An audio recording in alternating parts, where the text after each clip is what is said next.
নমস্কার, শিল্পীস মিনি ব্লগে সবাইকে স্বাগত। আজকে রবীন্দ্রনাথের জন্মদিন, তাই রবীন্দ্রনাথের জন্মদিনের দিনকে আমি একটা ছোট্ট কবিতা আবৃত্তি করে শোনাচ্ছি। আশা করছি আপনাদের সবার ভালো লাগবে। তো আমার এই ছোট্ট প্রচেষ্টাটা যদি ভালো লাগে তাহলে অবশ্যই লাইক, কমেন্ট, শেয়ার করে পাশে থাকবেন। চলুন কবিতাটা শুরু করা যাক। কবিগুরু রবীন্দ্রনাথ ঠাকুরের লুকোচুরি। নমস্কার।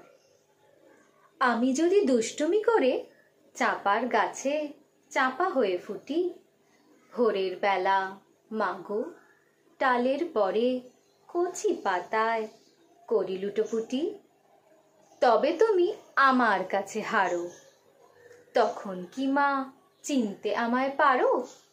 তুমি ডাকো, খোকা কোথায় ওরে? আমি শুধু হাসি চুপটি করে। যখন তুমি থাকবে যে কাজ নিয়ে, সবই আমি দেখব নয়ন মেলে। স্নানটি করে চাপার তলা দিয়ে আসবে তুমি পিঠেতে চুল ফেলে।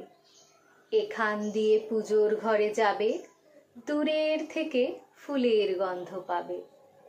তখন তুমি বুঝতে পারবে না সে তোমার খোকার গায়ের গন্ধ আসে। দুপুরবেলা মহাভারত হাতে বসবে তুমি সবার খাওয়া হলে। গাছের ছায়া ঘরের জানালাতে পড়বে এসে তোমার পিঠে কোলে। আমি আমার ছোট্ট ছায়াখানি দোলাবো তোর বইয়ের পরে আনি।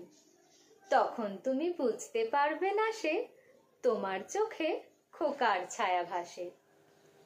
সন্ধেবেলায় প্রদীপখানি জেলে যখন তুমি যাবে গোয়াল ঘরে, তখন আমি ফুলের খেলা খেলে টুক করে মা পড়ব ভুঁয়ে ঝরে। আবার আমি তোমার খোকা হব, গল্প বলো তোমায় গিয়ে কব। তুমি বলবে দুষ্টু ছিলি কোথা, আমি বলবো না সে কথা। নমস্কার। আমার এই লুকোচুরি আবৃত্তিটি যদি আপনাদের ভালো লেগে থাকে তাহলে অবশ্যই লাইক, কমেন্ট, শেয়ার করে পাশে থাকবেন। পুরনো বন্ধুরা অবশ্যই ফুল ওয়াচ করে আমাকে সাপোর্ট করো, আর নতুন বন্ধুদের যদি ভালো লেগে থাকে সাবস্ক্রাইব করে পাশে থেকো, আর বেল আইকনটা অবশ্যই প্রেস করে দিও যাতে আমি পরবর্তী যখন ভিডিও দেব তখন তোমাদের কাছে নোটিফিকেশান চলে যায়। তো আশা করি কবিতাটা ভালোও লেগেছে আপনাদের, তো কমেন্ট করে জানাবেন। আজকে ভিডিওটা এখানেই শেষ করছি, দেখা হবে অন্য কোনো ভিডিওতে। ততক্ষণ টাটা।